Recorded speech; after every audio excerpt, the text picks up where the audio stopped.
మీరు మాకు ఓటేయ్యరు ఇక్కడ అంటే ఐ మీన్ తెలుగు రాష్ట్రాలకు ఓటు హక్కును కూడా మీరు వినియోగించుకోరు. రెండో విషయం ఇక్కడ వాళ్ళు వ్యాపారాలు చేసేటప్పుడు అక్కడి నుంచే 10 మందిని తీసుకొని వస్తారు. పనులు వాళ్ళే, ఓనర్లు వాళ్ళే. అంటే మీరు మాకు ఇక్కడ స్థానికులకి కొంత కూడా కనీసం ఏదన్నా ఉద్యోగం కూడా కల్పించినటువంటి మీరు నాసిరకమైన సరుకులు అమ్ముతారు, ప్రభుత్వానికి ట్యాక్స్ కట్టారు, డూప్లికేట్ సామాన్లు అమ్ముతారు. ఒక నిమిషం నాకు మీరు టైం ఇవ్వండి.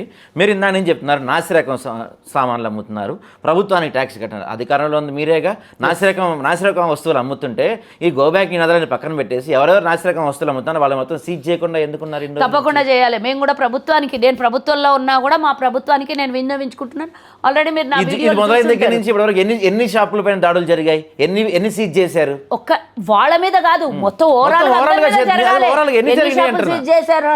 జిఎస్టీ వాళ్ళ దగ్గర నుంచి. మీరు అధికార పార్టీలో ఉన్న వ్యక్తి, కీలక వ్యక్తి, మీరు చెప్పేది జరుగుతుంది కదా.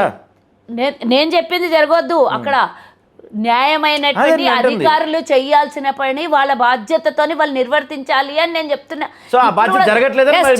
జరుగుతుంది తప్పకుండా. అలా అనొద్దు మీరు, ఆ విధమైనటువంటి మాటలు మాట్లాడొద్దు. మీరు ఒప్పుకుంటున్నారు అనే కాదు, వాళ్ళు దొంగతనంగా వ్యాపారం చేసి ప్రభుత్వానికి దొరకకుండా వ్యాపారం చేసి వాళ్ళని నిందేయకుండా మీరు ప్రభుత్వంలో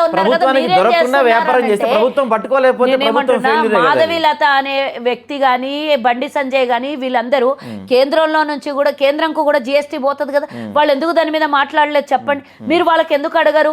మీరు ఈరోజు కాంగ్రెస్ మీద ఏడుస్తున్నారు కదా, వాళ్ళు జిఎస్టీలు ఎగ్గొడతారు. మీరు బేగం బజార్ పోండి, లేకపోతే కోటి పోండి, లేకపోతే ఉస్మాన్ గంజ్ పోండి, లేకపోతే రాణిగంజ్ పోండి, లేకపోతే ఇంకొకటి, ఇవన్నీ పెద్ద సిటీ. ఊర్లలో గ్రామ స్థాయిలలో పోండి, గ్రామ స్థాయిలలో కూడా చిన్న చిన్న వైశ్యుల కిరాణా దుకాణాలను కూడా ఈరోజు మూతేయించే పరిస్థితి. మూతేయించి కదా, ఆల్రెడీ మొత్తం ఊర్లలో ఉన్న 1-2 కిరాణా దుకాణాలు కూడా ఎత్తేసి వెళ్ళిపోయారు. మరి వాళ్ళకు మీరు అడగాలి కదా ప్రశ్న. జిఎస్టీ అంటే కేవలం రాష్ట్రందే కాదు, కేంద్రం కూడా వాటా ఉంటుంది ఇందులో. మీరు మొత్తం తీసుకొని మాకు బిచ్చం వేస్తున్నారు ఇక్కడ 40%. మరి 60% తీసుకుంటున్నటువంటి మీరు అప్పడంగా ఇక్కడ స్థానికులు చేసినటువంటి వ్యాపారం కట్టినటువంటి ట్యాక్సులు అప్పడంగా తీసుకెళ్తున్నారు. మరి వివిధ రాష్ట్రాల నుంచి వచ్చి ఇక్కడ వ్యాపారం దొంగతనంగా చేసి ట్యాక్సులు ఎగ్గొడుతున్న వాళ్ళ మీద మీరు ఎందుకు మాట్లాడరు? ఎందుకు ప్రశ్న ఇయ్యారండి మీరు? ఈరోజు నేను కుల మతాలకు కాదు, ఈరోజు ప్రభుత్వానికి గండి కొడుతున్నారు. కేంద్రంతో కూడా బాధ్యత కదా. జిఎస్టీలు ఎగ్గొడుతున్న వాళ్ళ మీద ఎవరు వేయాలండి? వాళ్ళు ఇన్నిసార్లు గొంతులు చించుకొని మాట్లాడింది కదా. మేము అధికారంలోకి వచ్చినాక జిఎస్టీలు ఇంత వసూలు చేసినాం అన్నాం, మళ్ళీ వీళ్ళ మీద ఎందుకు జిఎస్టీ లేదు? పదండి, నేను బేగం బజార్ తీసుకపోతా మీకు. నేను బేగం బజార్ తీసుకపోతే ఎవరన్నా ఒక్కళ్ళన్నా ఫోన్ పే కానీ, గూగుల్ పే కానీ, ఆన్లైన్ పేమెంట్ తీసుకుంటారు. వాళ్ళు 10 రూపాయలు ప్రభుత్వ అధికారులు తీసుకెళ్ళచ్చు కదా అక్కడికి. ఇప్పుడు ఇన్ని రోజులు రాంది ఇప్పుడు వచ్చింది అని చెప్తున్నా కదా.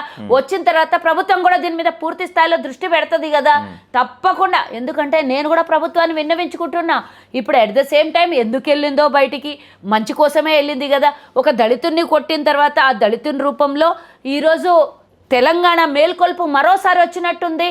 తెలంగాణలో వ్యాపారం ఇతర రాష్ట్రాలు చేసుకొని స్థానికులకు భద్రత లేదు, చట్ట భద్రత లేదు, స్థానికులకు వ్యాపార భద్రత లేదు.